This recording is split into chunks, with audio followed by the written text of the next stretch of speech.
These people are confused. Just need to love God stronger. Do I love God more? Do I love me? I call it the street Jesus. Live from the Pathway Studios in Johnston proper. You are live from the path.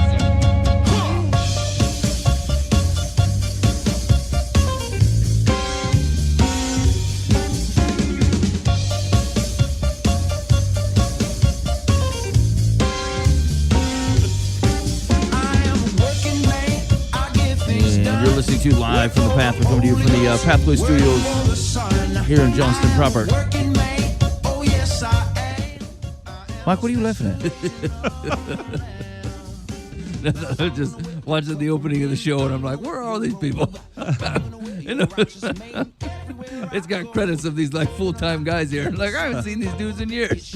We got to get a new intro, Ben. Oh, yeah. We need thrift store priest in there. He holds down the fort. Hey, that's true. That guy's here all the time. All the time, studying the word. Hanging out.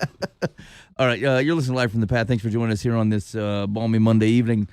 Or whatever day it is, wherever you are. I appreciate you hanging out with Live from the Path. Hey, if you ever have any anything that you want us to talk about, like interesting articles or anything, definitely shoot us an email. Here's what I get. I get emails all week, but it's not from any of y'all. It's Actually, people trying to sell me stuff. I had a lady, a very dear friend of mine, actually, that was very upset that because she listens to the show on the podcast or whatever, and she can't call in and rebut some of the things we were saying. Oh. Yeah, yeah. So we might have to man the phones like 24 hours a day, and then people will call in and say, "Hey, I'm listening to the podcast. I'm at minute 15. I'd like to rebut." Hey, that's a great idea. I'll set that up. We can use like a Google number and a Google Voice number and put a voicemail on it, and then we'll check the angry voicemail during the week. That's a great idea. I mean, can you just set up a Google number? Doesn't cost you nothing. Yeah, I think so. Huh.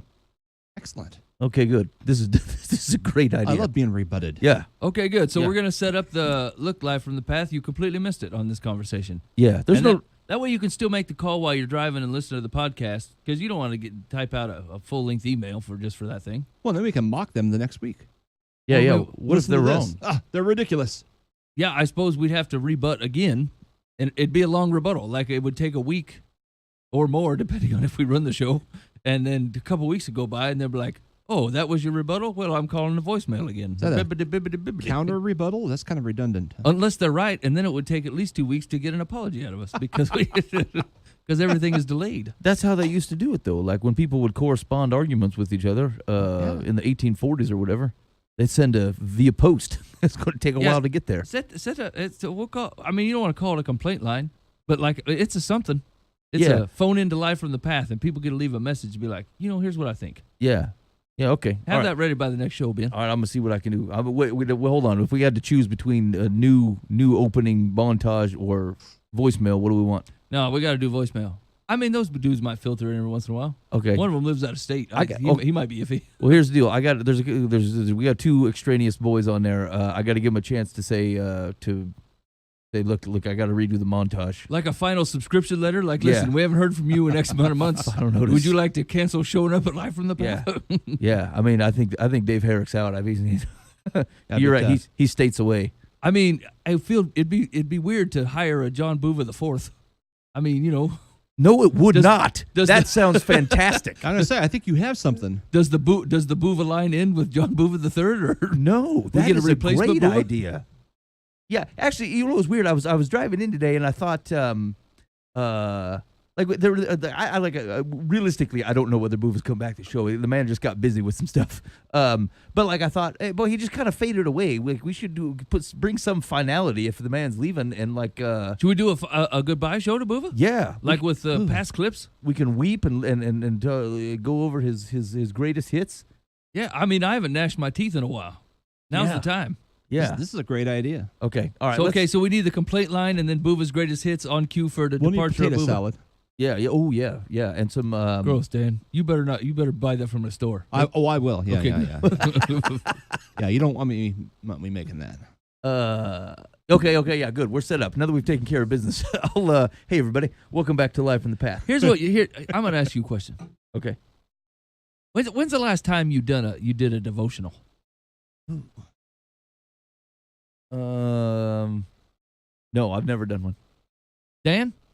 You mean like from a devotional book where you read some little fluffy thing and a little half prayer and a verse at the end? Okay, so I mean you Or like you sit down with the Bible and read it? No, not sit down with the Bible and read it, but let's take we'll chop a little bit of your negativeness off the front end of it.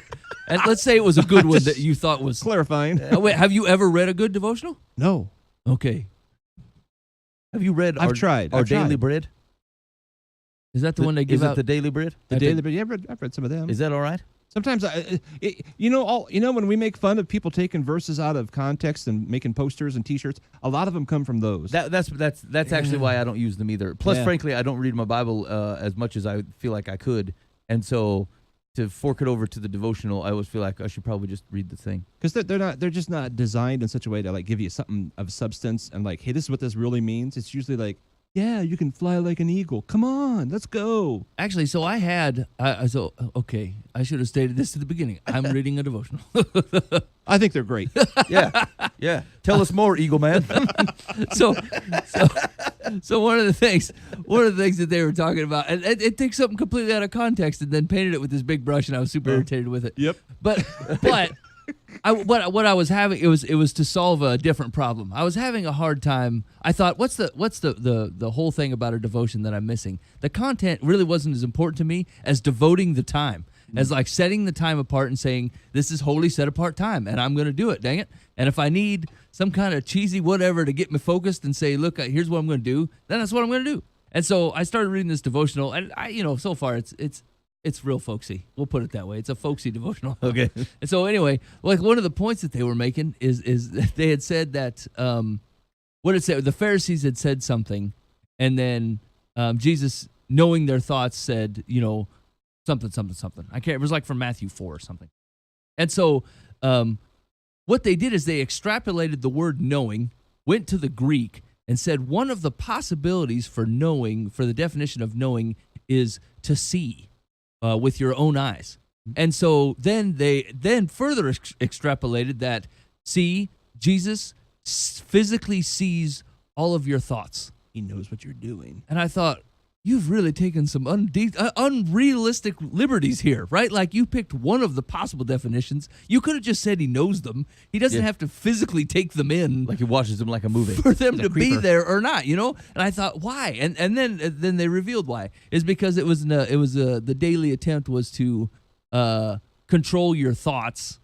And so because Jesus sees them too, because he's going to change the channel. Yeah, and I thought, if I could do that, I wouldn't be reading the devotional. You know what I'm saying?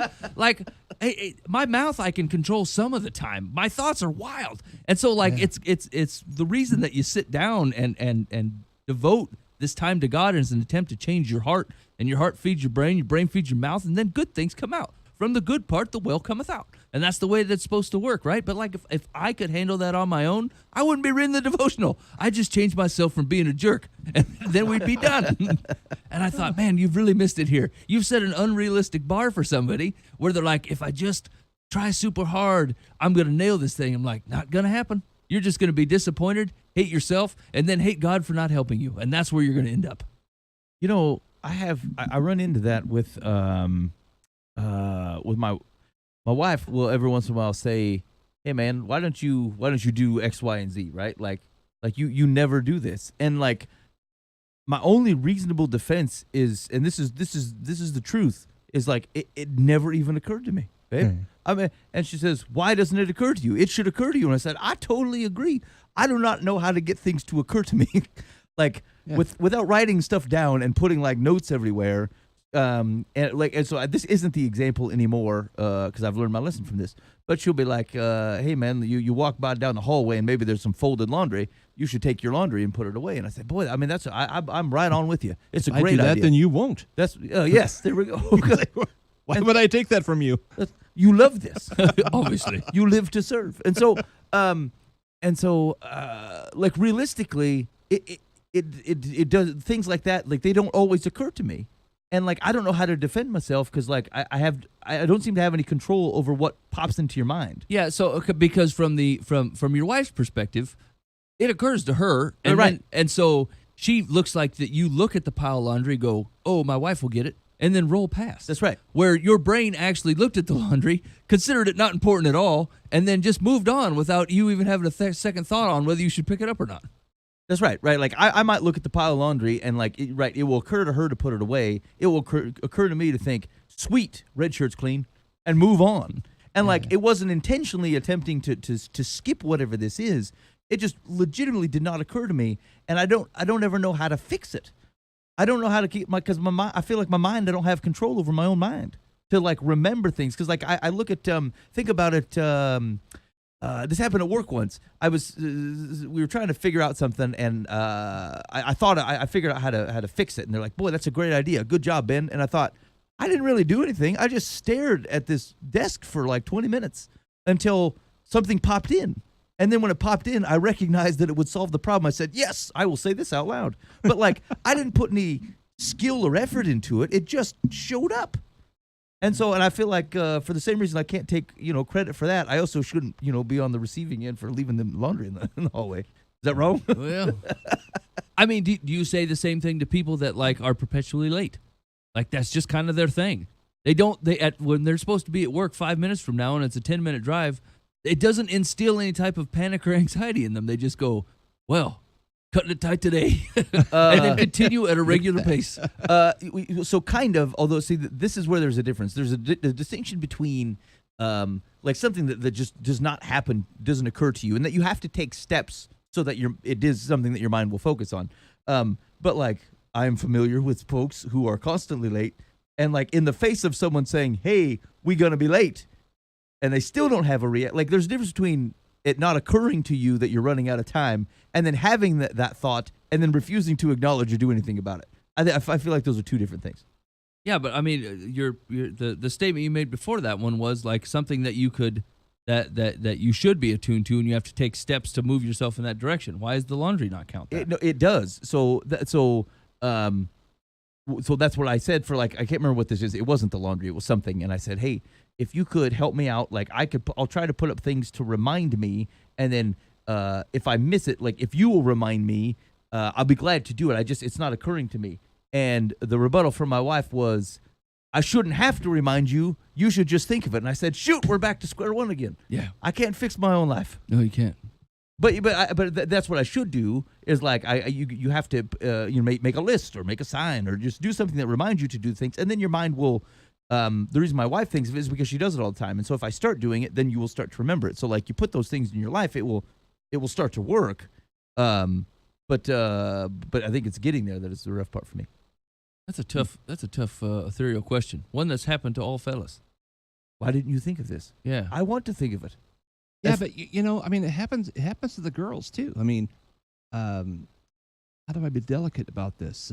Early in our marriage, I might have been thinking, hey, it's the second Thursday of the month. This would be a good time for intimacy. Sure. And my wife would be like, well, I never thought of such a thing. I'm thinking, how could you not think about it? How did this not come up? Not with Dan walking around. Look at me. I unbuttoned one of my buttons on my shirt. I mean, how would that not be your first thought? Look at this beacon. and it happened to be on my mind, but not hers. It was more of a priority to me than it was to her, so she just wasn't thinking about it. And that's kind of how it is with, like, say, the laundry. It's like, well, it's on her mind, but not on yours. And, it's just like that. Or remember to get the oil changed, or like just like things that you might be thinking about that they might not always be thinking about. And like, I mean, that's where the good partnership comes in play, right? Like you can help. We got all bases covered. Mine just, you generally have to not focus on manual work. Actually, I had a solid win this week at my house where my wife said, hey, it's starting to get a little chilly outside. It's time to switch the fan directions. Ooh. And I laughed and I said, I always switch the fan directions. I always take care of that behind the scenes, woman. Don't you worry. That is right in my purview. Every fan in the house, I flip the toggle switch. When I check the heater out and make sure the furnace is going to run, I make my yearly run to the fan and I go click. And I didn't even run it by you. I didn't set a schedule. I just took it in because that is my fiefdom. I run the fans. And I thought, it's the first time I've ever been on top of something in my whole life. Whereas like her reminder was actually just a admonition that I've already done it. Usually a reminder is a gentle reminder that you've forgotten this multiple times. Right. Not this time, bro. I switched them fans. Hey, yeah, pro marriage tip. Switch the fans this week. Yeah, this is the week. If you live in the Midwest, it's time to switch the fans so they do the downward instead of the up. I mean, it feels early, Mike. It was like 80 something. Yeah, but you're not turning your air on because it gets down to mid 50s or whatever, or 40s at night, and so your house, you shouldn't be running the air. So that way you're just moving air around. You want it to pull the heat in. Okay, all right. I think I can do that. I mean, anything else on that devotional, Ash? It's tough. It's tough reading. I'm sticking with it though. I started it. I'm gonna finish it. Dang it. Here's a little confessional about devotionals. Back in the day, we used to run the youth group, and there was a daily devotion for the deaf in Council Bluffs, and they had a daily devotional. And they always wanted material, and there were 2 or 3 times I had our youth group sit down and write devotions, and I thought, well, this will get them in the Bible, and many of those were accepted.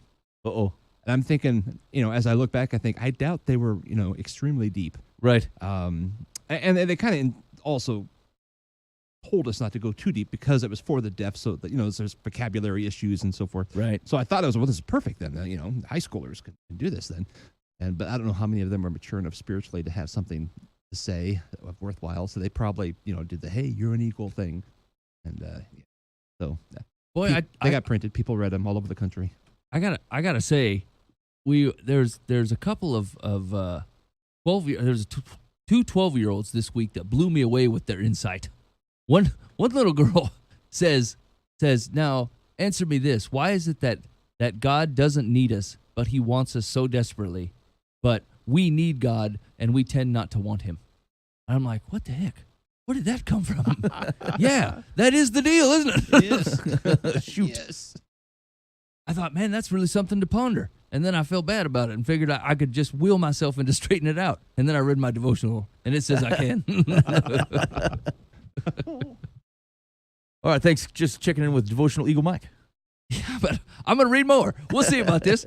I always back it up. I do devotional first, and then I read my Bible, just in case it has to wash out any bad taste in my mouth from the devotional. Here's the deal: you're more likely to hold on to things if you run into them twice. So, like if you're gonna do anything, read the devotional and whatever scripture that they put in it, and then go check in the right context the scripture, and then you having run it through a decent filter, you're more likely to remember the scripture and then the devotional if it actually still applies. So okay, last devotional thing. Okay. So the thing for today was about letting God finish your prayers. Uh-huh. And so the instruction was to like, they always have this half-written prayer out or whatever. And so the prayer was like, "Dear Lord, I just want you to fill in my prayers today.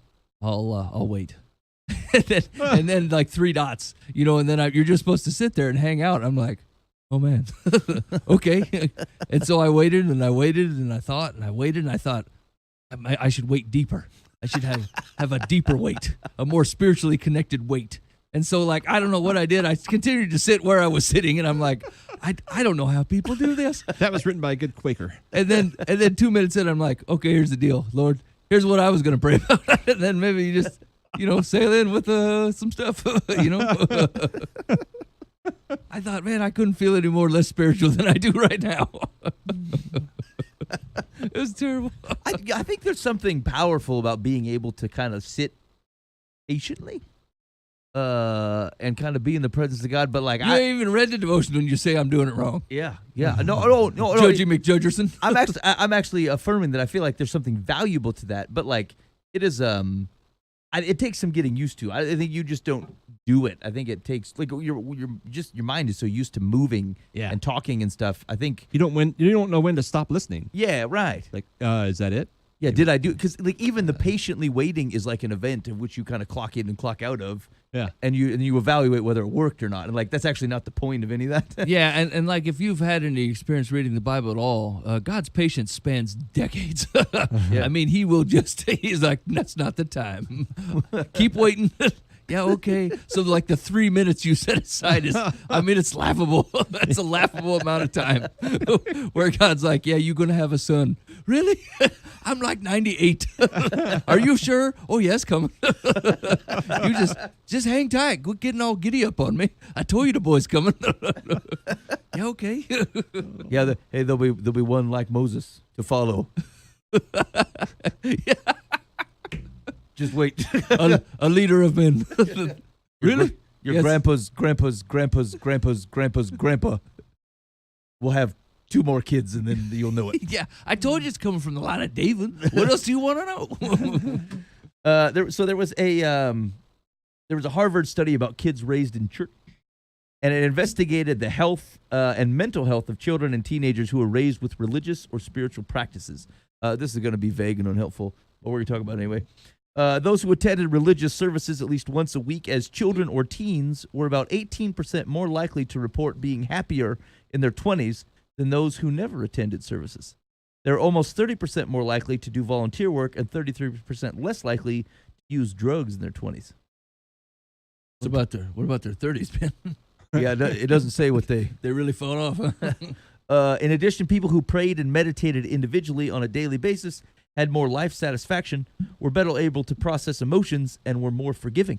They were less likely to have sex at an earlier age and to have a sexually transmitted disease.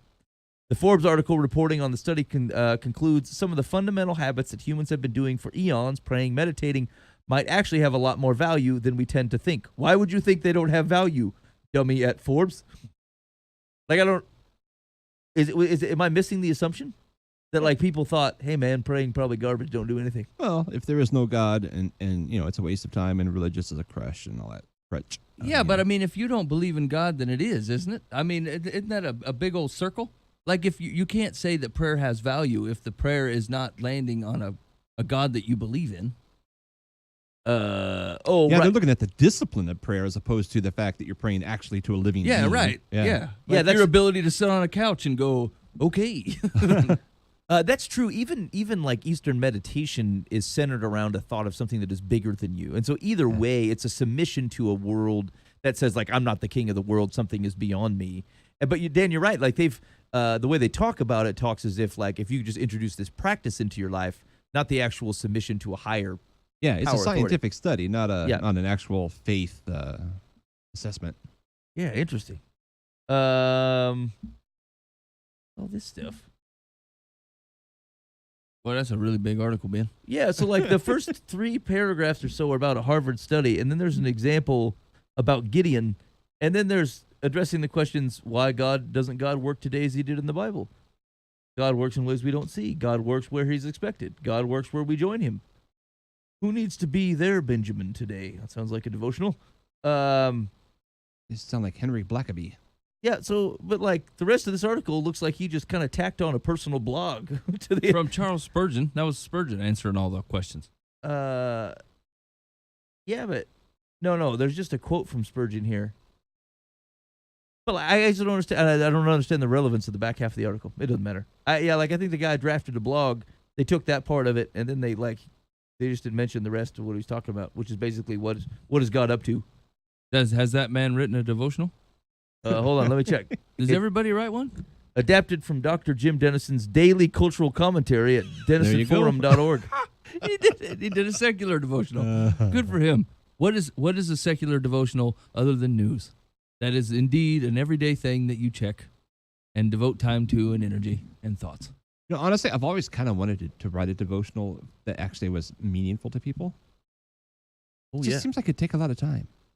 Yeah, I'd imagine. I mean, like, because if you're doing it similar, like, it's a bit of a, it's not long form like a sermon, but it's like the same, it's a similar thought Yeah, process. but it right? has to have a Yeah, kitsch yeah. to it, which makes it, that's what almost the downfall of almost all devotionals is they say it'll be a 40-day and then they put a kitsch in there. And then you got to tie everything to this weird thing that you've said. Like the one I'm reading is about not talking. And so and I think what they're meaning is controlling your words and whatever. And I mean, the Bible sums that up pretty well, and you drug it out for 40 days with a bunch of weird stories, and then they cited the same Bible verse all the time. And so, it's hard to write a devotional when you have to pick a topic. Mm-hmm. Although,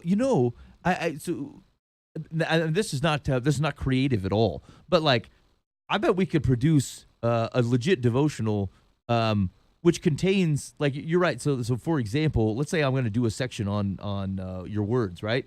I might pick the Bible sections of the Bible that I feel like appropriate, and then I'm going to repeat it for 5 days.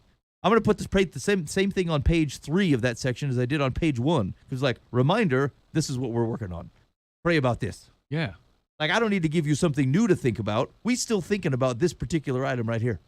Yeah, That's really what I need. Is I just need to keep hammering the same stuff over and over again to get my mind focused on it. yeah, because I mean the thing that we're talking about is obedience to God's character and God's word, right?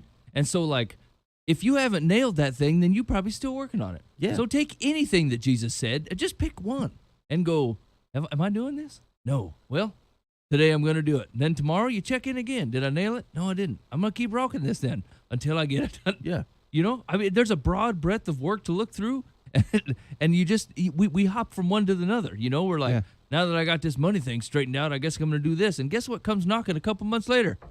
Old money starting at the door. Yeah. And it's the same thing all the time. And so I think that's the thing is like for a devotional to be helpful, you really do. You kind of have to pick one subject, but you don't have to kitsch it out. You don't have to do weird things with it. You just need to keep repeating what we're doing, why we're doing it, what God's heart is on it, and let's pray on it. And here we go. Yeah, that actually is always seems difficult. Like when you're teaching through a section of the Bible and you're like, oh, we're done. Where are we gonna go to next? And like generally, like we taught through Mark, and my first inclination was, hey, let's teach Mark again. Let's go back and do the whole thing over. Let's do it like 3 times before we move on to something else. Because like, I mean, yeah, you felt like you accomplished something. You're like, oh, I know Mark. I was like, no. You could keep reading. Like if someone could hand out the Gospel of Mark, and that's all you get of Scripture, and you'd be fine. I feel like you'd be fine. And like we bounce around, sometimes looking like, oh, hey, I really want to get to the part because I want to learn about this thing. I'm like, well, there's enough character of God stuff in any given gospel that like if you can get that, it'll start answering your money questions. Yeah. And so, like, it is, and you're right, like, the devotional stretches even further and says, hey, how do I come up with extra stories and these kind of things to otherwise make this feel like it's new and different? I'm like, no, I just kind of need the same thing written over and over again every day. All right. There was another article. Devotional. This doesn't matter. Is that about Gungor? Yeah. Did you read that? No. Isn't he the guy that said Noah was fictitious? Yes, he does believe Noah's fictitious. So, like, do I care about that? Is that a problem for me? I mean, yeah, I mean, Jesus said Noah's a real dude, so I mean, that would be, yeah. I mean, I it's not worth going to the mats for, to be honest. Like, there's a lot of that, like, biblical interpretation where, like, if we're saying we believe the Bible is true, and then I think there's smart people who love Jesus who have some interpretive lenses, especially when it comes to like creation and stuff like that, where like it's not worth me. I'm just not gonna fight about it. I feel like the Holy Spirit will sort some of that stuff out as long as we're talking that like this is a true representation of the world. I mean, it'd be super awkward to get up to heaven and there's Noah standing right by the front door. Hey, Gungor. Remember me? Not a real man, huh? This is Gungor, like the musical artist? Yeah. Huh. Yeah. So he went, and I listened to a few podcasts from him. I don't remember what it was called. But yeah, he went into like full atheism for a year, and is still on the very liberal side of Christianity. On the other side of it, it says once popular Christian alternative rock musician Michael Gungor of the musical collective Gungor fully embraced atheism for a year, according to his wife Lisa. The rocker's wife also revealed in the July-August issue of Relevant magazine that she's not sure how she would define her faith either, after briefly declaring herself an atheist during her spiritual evolution. In a recently published book, The Most Beautiful Thing I've Seen, Lisa, who founded Bloom Church with her husband in Denver, Colorado in 2006, discusses the evolution of their faith as a couple and how their questions about God and the Bible forced them out of the fundamental Christian space. She explained in an interview with BuzzFeed that her husband revealed his atheism shortly after she learned she was pregnant with her first daughter. They had been struggling to conceive at the time, and Lisa told the Christian Post in an interview Friday that her husband fully embraced his atheism in 2012, but he has since found his way back to God. He says, we really went through this trial and this suffering, and now we're getting this baby girl. Our ideas of God are still deconstructing. What is it that we still believe? Michael looks at me and says, I don't believe in God anymore. Like, I can't believe any of it. And he ends up talking more, and I remember just like freezing in my whole body because I was okay with the questions, but I wasn't okay with that. She revealed to Relevant magazine that she never thought an atheist would look like her husband, who was the son of a Puerto Rican Protestant pastor from the Bronx. I knew his struggle, she told Relevant. I knew the leaders who failed him. I clearly remember looking at Michael and saying, gosh, I thought an atheist would look different than this. I think there was this idea in my head that once you don't believe in God, now he's going to cheat on me and murder people. I mean, I mean, that seems a little bit of a caricature. I mean, I might. If I didn't have a, Yikes. you know. I mean, all of creation was meant to reflect God's character, not necessarily cheat on you and murder people. Here's the deal.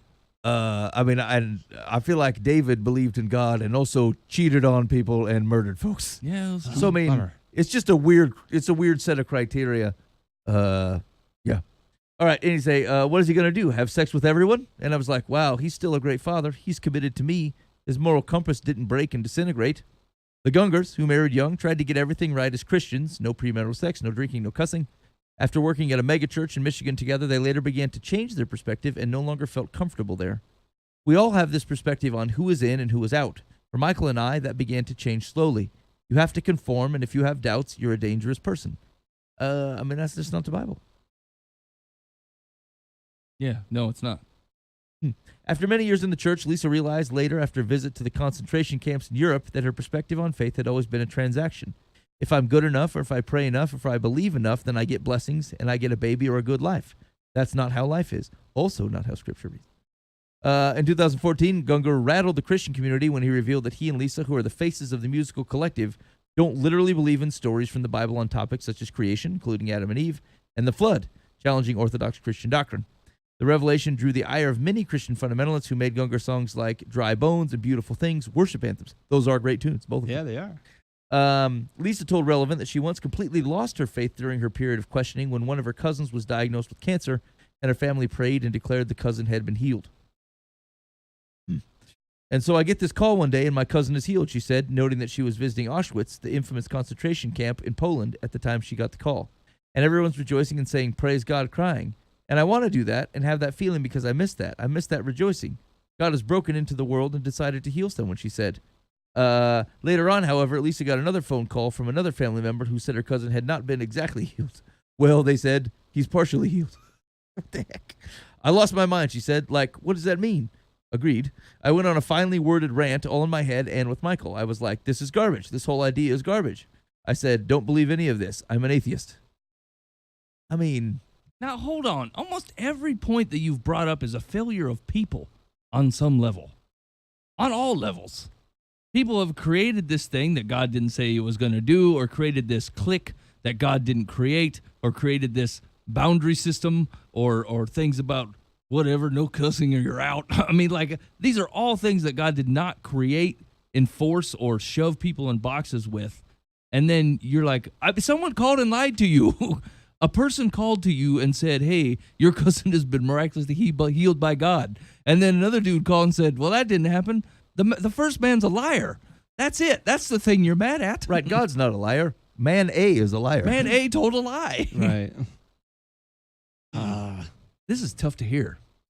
And I don't... My guess is that this is not all that... Uncommon? Uncommon, yeah. Yeah.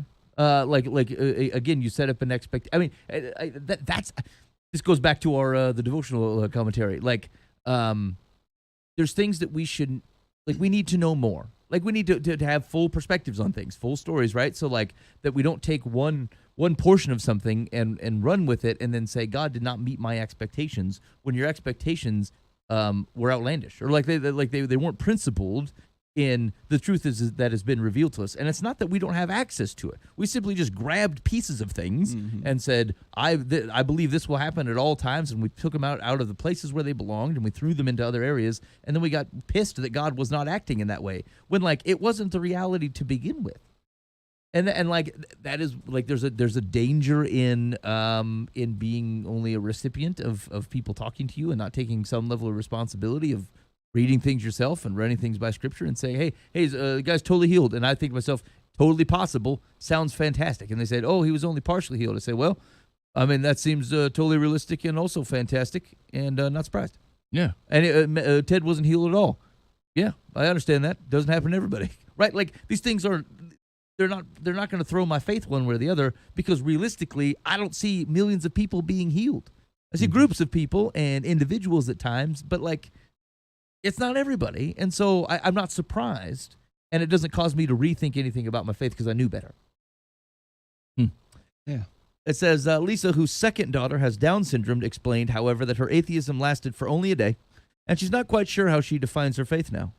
I think labels and definitions can be good and helpful sometimes, she said, but if there's anything I've learned about having a child labeled as Down syndrome, it's that labels are reductive. You can look at our life and the way that we're living, and if you think that's against the way of Jesus and love, okay, that's your perspective. My perspective is I'm trying to live in the way of love and in the way of Jesus the best I know how. I know I don't have it all right, but I love the way of Jesus. I don't have a definition for that. So she was an atheist for a day. Wouldn't that just be like, I kind of struggled for a day? Yeah, it's weird to call it that, right? Like, it's weird to call it. It's been kind of sensational. Yeah, like, I was an atheist. Yeah, look, hey, I was really. I mean, people go through the times, right? You're digesting a fallen world, and you're like, how do I understand God in this perspective? Mm-hmm. Like, he gets that, and so to say, look, I was completely out. I mean, out. There is no God for a day. I was foolish and was angry at God. Yeah. People do that. Like a teenage girl who's like, "You're not my father." Yeah. You're like, well, I mean, you say whatever you want. I But was obviously- homeless for a day. I was an orphan for a day. Yeah. It's like, no, you really weren't. That's right. The reality was you weren't, and you weren't an atheist. Interesting. It says, I love the way of Jesus. I don't have a definition for that. Like, I get what we're talking about when she's talking about labels. I mean, the way of Jesus is well documented. In fact, there can be only one way of Jesus, and that is from the documentation. Past that, it might be a way of something, but you can't call it a way of Jesus because you wouldn't know, you weren't there, and the only thing that we have is the biblical record. And so I feel like the way of Jesus doesn't lack definition. It is defined.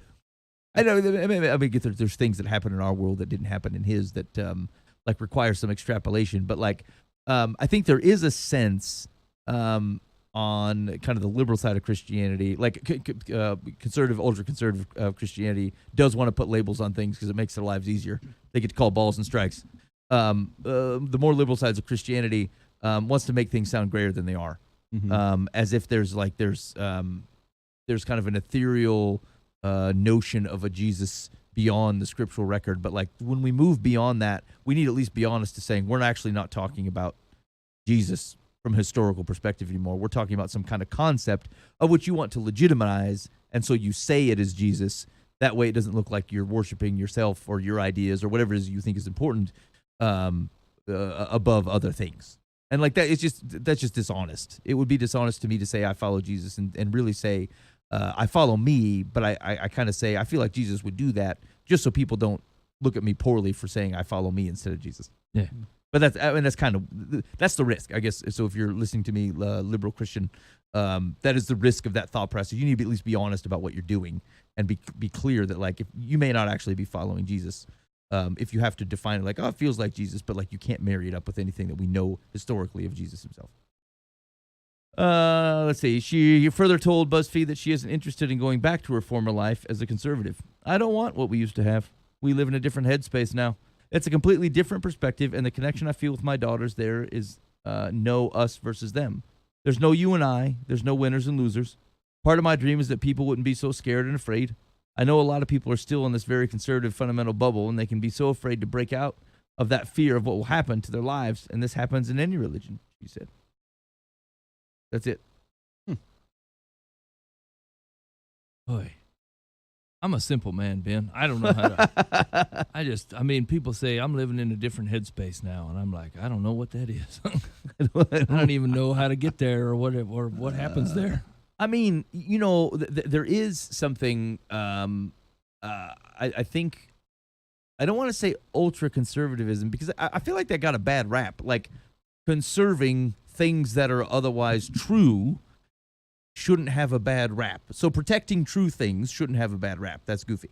I think the same risk existed. It was executed a different way where people overcranked on certain things. Like just as you might say, I might say there's liberal sections of Christianity that like pull the things that they like and they teach on those things and ignore some of the rest. The folks who have been labeled as ultra conservative fundamentalists did the same thing. Like they picked out things that they weren't generally guilty of, or at least you couldn't see publicly, and they accused other people of it, and they really rammed on those. And they also missed the full perspective. And so regardless of which extreme that you are on, choosing only bits of the scripture and pulling them out of context or not telling complete stories wrecks people. And like you will have a reaction of which, like when you get beat up by slot A, and then now you take the false thing of slot B, which is generally everything that wasn't in slot A. Like everything that you got beat up with on this side, you reject, and then you take the other things that are kind of left that you really didn't get enough of to balance out or get the right context for the stuff on the fundamentalist side, and then now you worship that stuff on the liberal side, and then you miss out on the true things that actually provide right boundaries. Definition for who you are, who God is, what that means for what He's done, and what that means for who you are and what you do. And so, like, this is not a liberal or a fundamentalist Christianity thing. It is a not taking in the full counsel of a wise and loving God thing.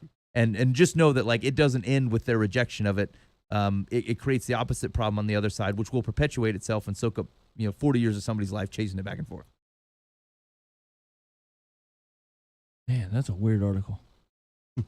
Yeah. I fully embraced atheism for a year. I mean, maybe you did. I don't know. How do you embrace nothing? What was that guy?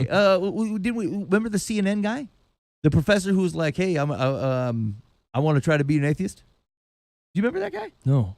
Like a preacher, wasn't he? Yeah, or like a I remember something college guy. I don't remember what it was. Like he was just gonna give it a shot. And like I remember talking about then, we're like, I don't even know how do you give it a shot? Yeah. Because like you can do that if you say, this is just a moral teaching, so I'll stop, or just a series of actions. I'll stop going to the church, and I will stop. I won't. It doesn't matter if I swear or have sex with a bunch of people. But like that's actually no morality at all. That's not even a rejection of Christianity. That's just like I'm going to be a barbarian. And so like I don't know how that ends up happening or like what it means. Yeah. How boy, I don't remember how. I don't remember what the article was. I wish I could find it. It doesn't matter. No, probably not. Okay. All right, that was it, Mike. That's all the articles I got. I'm ready. Okay. You ready? Yeah. Dear Live from the Path. My mom owns 2 successful women's clothing stores near my hometown that she's had for more than 10 years. Problem is, she named them after me, and I hate it. I've tried to talking to her about it many times, but every time I bring it up, she gets sarcastic, says things like, "This is a fun conversation," and doesn't let me get a word out. I have tried talking to the rest of my family about it, but they don't consider it a big deal and tell me I'm being ridiculous. I've run out of ideas about what to do, so if you'd give me some advice, it would really help. Give it up. Yep. Call up Wendy and see how the whole Wendy's restaurant thing. Yeah, I mean, is it your full name? Yeah, I don't know. Like, is it the Ben Foost clothing store, or is it like Ben's? Mindy's. Yeah. Yeah, because like if it's Mindy's, I mean, let it go. Let it go. What does it matter to you? She's don't assuming like it. everyone knows her. I mean, do they? Is this a problem? I mean, that's not fair. I go past a bar all the time called Luke's, and I'm not accusing every Luke I ever met as being the guy that owns it. That's your bar, Luke. Yeah, it is. Yeah. Nice roofing material, stupid. Yeah, I think she just needs to kind of mature a little bit and say, you know what, that's my mom's business.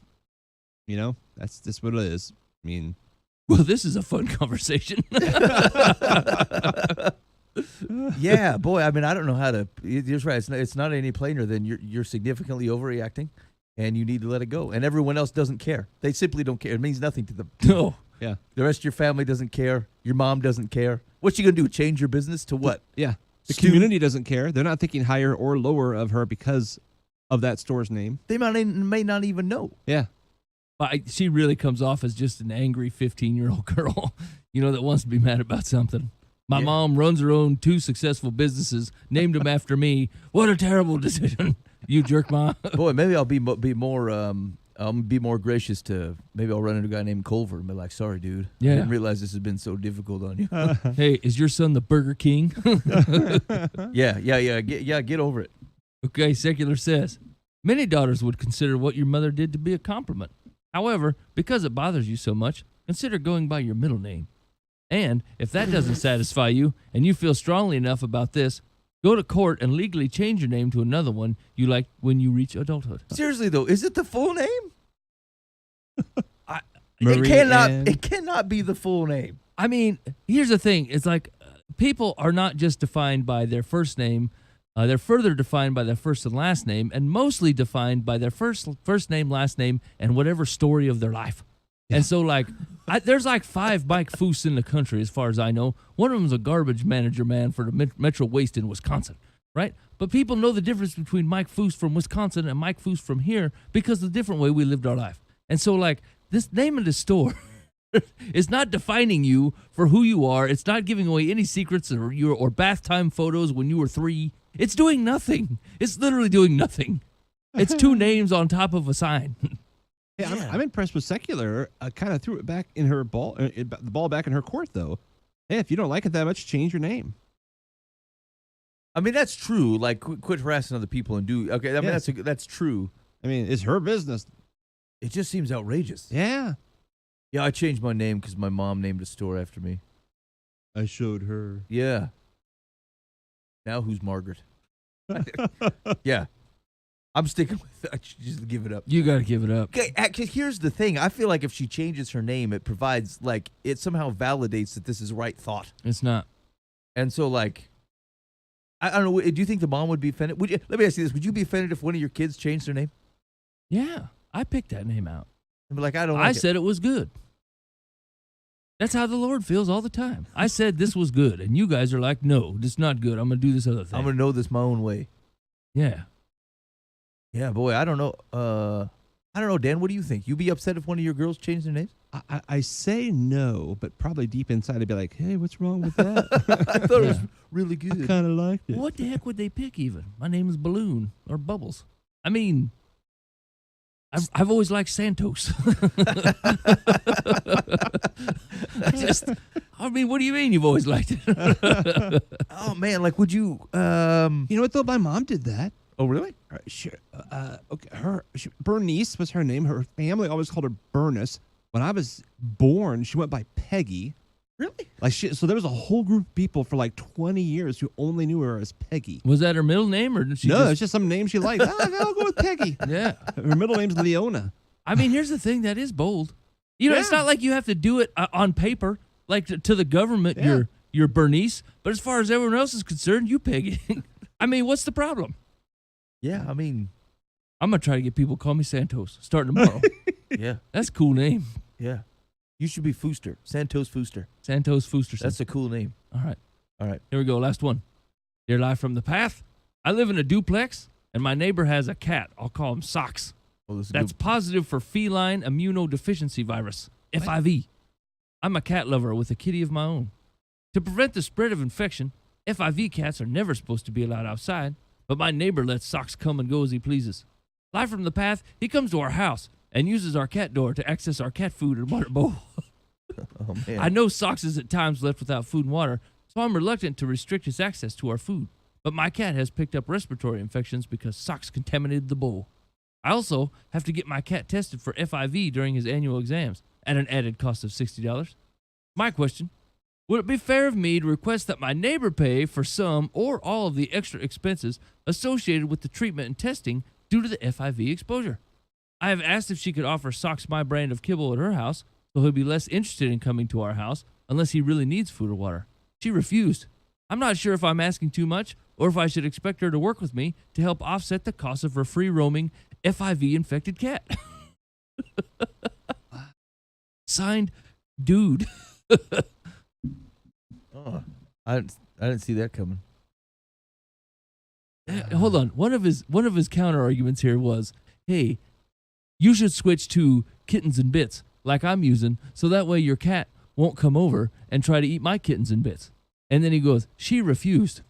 So I mean, can you imagine you're someone coming over for like your neighbor stopping by your place and saying, look, I don't like the brand of cat food you're using for your cat. I think you should switch to the one I have. And the guy goes, get the heck out of here. Yeah. Well, he needs to stop feeding her, or whatever the neighbor's cat. I mean, can you lock the cat? I mean, I suppose if you like block the cat door though, then your cat can't get out. But like that's probably the safest. Let your cat out of the door. Open the door and let the cat out.